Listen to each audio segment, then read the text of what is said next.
So what's up mga B, for today's video, ito na, magbibigay na tayo ng review sa Hyundai Stargazer GL. So before tayo magbigay ng reviews dito sa Hyundai Stargazer GL, so shout out muna sa Hyundai Bacoor and kay Miss Angelica sa agent na nakausap namin kung sino yung nag-release or tumulong sa amin para makakuha nung unit na to. Kung may bala kayong kumuha ng Hyundai Stargazer or kahit anong mga unit sa Hyundai, meron silang branch dito sa Bacoor. Hanapin nyo si Miss Angelica or eto yung page niya.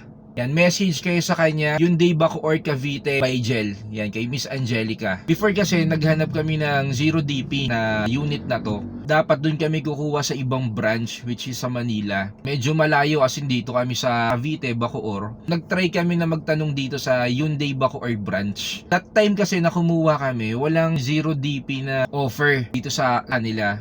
So, nagtanong siya sa mga ka-tie up nila mga bangko.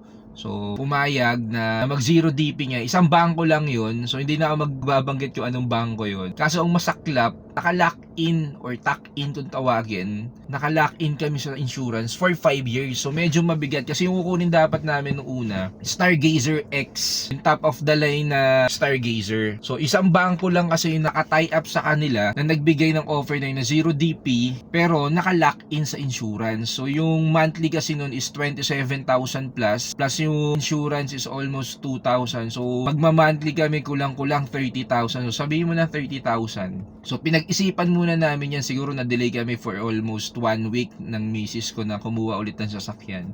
So, kaya yun, nag-downgrade kami from Hyundai Stargazer X to GL. Ito yung pinakamababang variant. So, okay lang naman kahit yung GL, yung pinakamababang variant yung nakuha namin. Kasi, inisip lang namin ni misis, kaya kami nagpalit ng mas malaking sasakyan is para magkasya na kaming lahat. Kasi pag umaalis kami, mga anak lang namin nakakasakay. Yung ibang family members namin, hindi na talaga makasay kasi nga hindi kasya. Tinanong namin ulit si Miss Angelica kung pag eto ba yung kinuha namin, 0DP ba, tsaka pahanap naman ng yung hindi naka-lock-in sa insurance. Kasi sobrang mahal talaga ng mga insurance pagdating sa bangko. Marami ng mga smurang offer pag sa labas ka kumuha. Parehas lang din naman yung situation pag kumuha ka sa iba or sa bangko eh. Ganun lang din naman yung proseso niya. Ganun lang din naman yung benefits na makukuha mo. So ayaw namin magpa-lock-in ng insurance sa bangko talaga.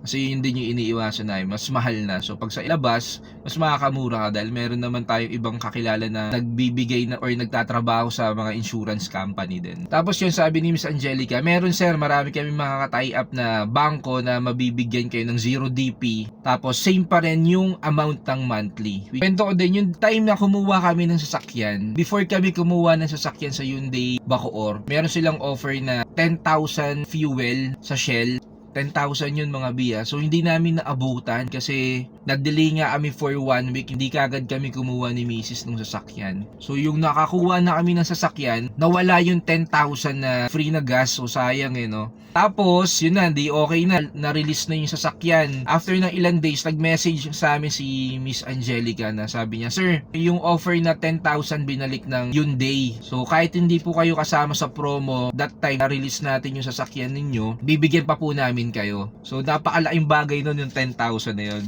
Ito yun. Yan o. So legit siya. Free talaga yung 10,000 sa Shell. Ito yung card niya. 10,000 free yan na gas sa Shell.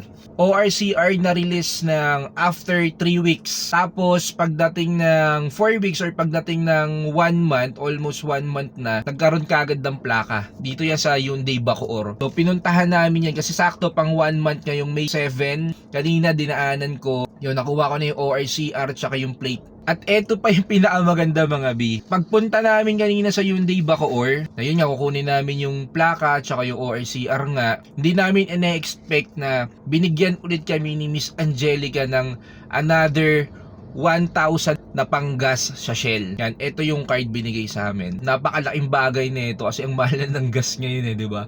So yun, kaya recommended talaga tong Hyundai Bacoor kay Miss Angelica. I-message nyo lang siya kung naghahanap kayo ng maayos na kausap na agent. I-PM nyo lang siya. So lahat ng tanong ninyo na gusto nyong itanong, masasagot naman niya. And kung ano yung mga gusto nyong deal, try nyong sabihin sa kanya. Malay nyo, mabigay niya yung offer na yun. Kasi tulad doon, ang gusto namin na 0DP, That time kasi na kumuha kami dyan sa Hyundai Bacoor, wala silang ino-offer na 0 DP. So nagtry lang naman kami na baka meron, nagbaka sakali kami. So yun, meron naman, nagawa ng paraan ni Miss Angelica and ang Hyundai Bacoor